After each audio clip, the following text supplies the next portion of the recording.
Hello everyone.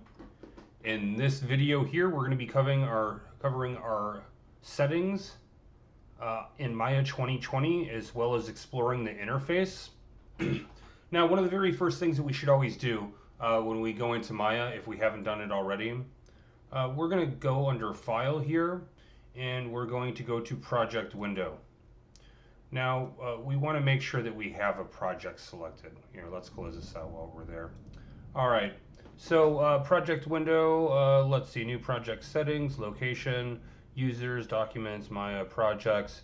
You guys are probably going to want to choose the desktop. At the end of every day, we're going to want to move all our project and make a copy of it onto a USB drive or upload it to some cloud service. Let's see, so current project setting, let's just call it something else. New project, let's see, let's just call it settings. All right, that's where it's going to be saved. Now you see all of these different words here. These are all the different folders available: scenes, assets, images, source images. So more or less what the project folder is, it contains all of these other separate folders. So it's a larger container for all of your different files as you update or as you work. All right, so we're just going to hit accept here. Now we need to do one more thing. We're going to go here to File, and we're going to go to Save Scene. I'm just going to hit, let's just do New Scene. Who cares? Good enough. All right, so I hit Enter. We now have a new scene. So since we did that, it engaged our autosave function. So no matter what we do, there's going to be a copy of our work somewhere. Maya has a tendency to crash, especially when you start pushing it really hard. It's a pretty extensive program, so I'm generally pretty forgiving as far as that goes. Now up here, we have our menu bar, and it goes all the way across. Now, we have the ones you would expect: File and Edit. We have Modify and Windows and Select. But right here, it says Modeling. That's where we're usually going to be hanging out. But if we hit the different ones, we're going to see all of those change up above. They give us different options, FX and rendering, and there's some cool stuff here, but we're going to hang out there. Now, we also have the option to go over here. Let's see, I believe it's in Windows under Workspaces. Now, we can also change the way we're working here. Right now, we're in Maya Classic. I'm fine with that for now. Eventually, we might go to Sculpting. Let me go back. Windows, Workspace, Maya Classic. There we go. All right, so now up here, I don't know if you can tell, we have all these different shelves, and we have another menu bar running across the top. Now this one, I'm going to click on that, see how it opens up. Click on it. It gives us options or closes options. I like to have these open at all times. They're pretty helpful. I'll show you in a bit. But either way, you can open and get a bunch of different options here. Save as, that sort of thing. Go forward, go backwards. Now down here we have another shelf. And these give buttons that go with a lot of these. Some people like these a lot. I personally use custom. That's the shelf that I use generally most of the time. Now, you can create your own shortcuts. We're going to go under Create. I'm going to go to Polygon Primitives. I'm going to go to Cube. I'm going to hold down Control and Shift and left button, and it makes one there. It's not so easy to see that way, so let me do this a little differently. I'm going to right-click. I'm going to delete that. I am going to tear off that menu bar. I don't know if you saw how I did that. I just left-clicked on the top bar up there. You can just pull that off. So let me click that. We'll close that one. Let's bring this over here. Shift, Control, left click. See how it added the button? We can make a sphere up there, a cylinder, or a cone, a plane. It really doesn't matter. Let me get rid of some of these. So now if I click it, boom, there we go. There's our cube. Keyboard shortcut. All right, so that's our custom shelf. We're going to be adding a whole lot to that as the day goes by. All right, let me leave that right there.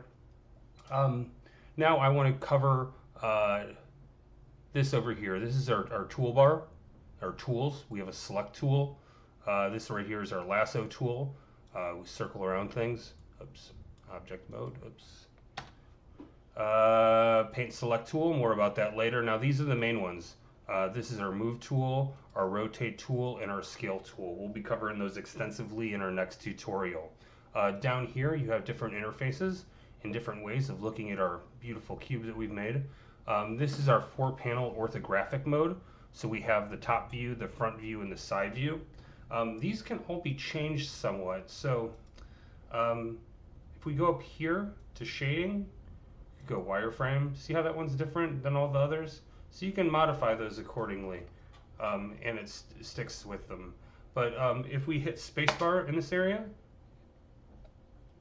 it goes to just the single pane of the top view from the y-axis. I'm going to hit spacebar again.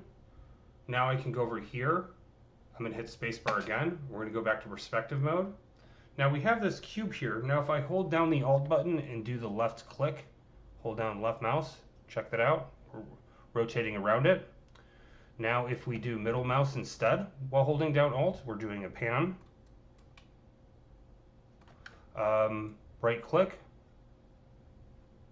right mouse, while holding Alt, zoom in and out.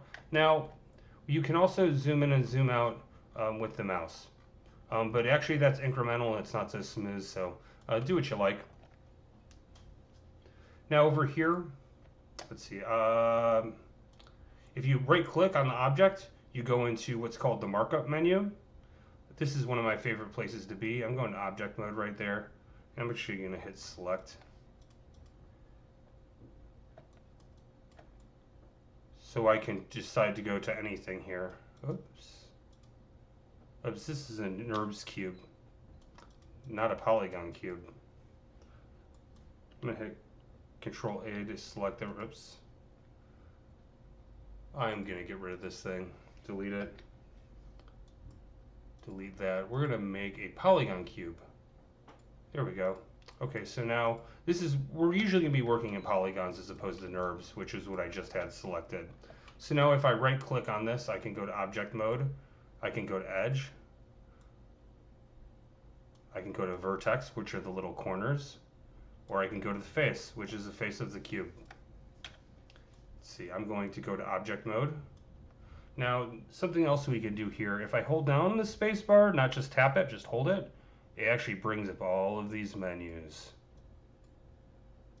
So it's set in Maya, there's 3 ways to accomplish everything, and there may be more.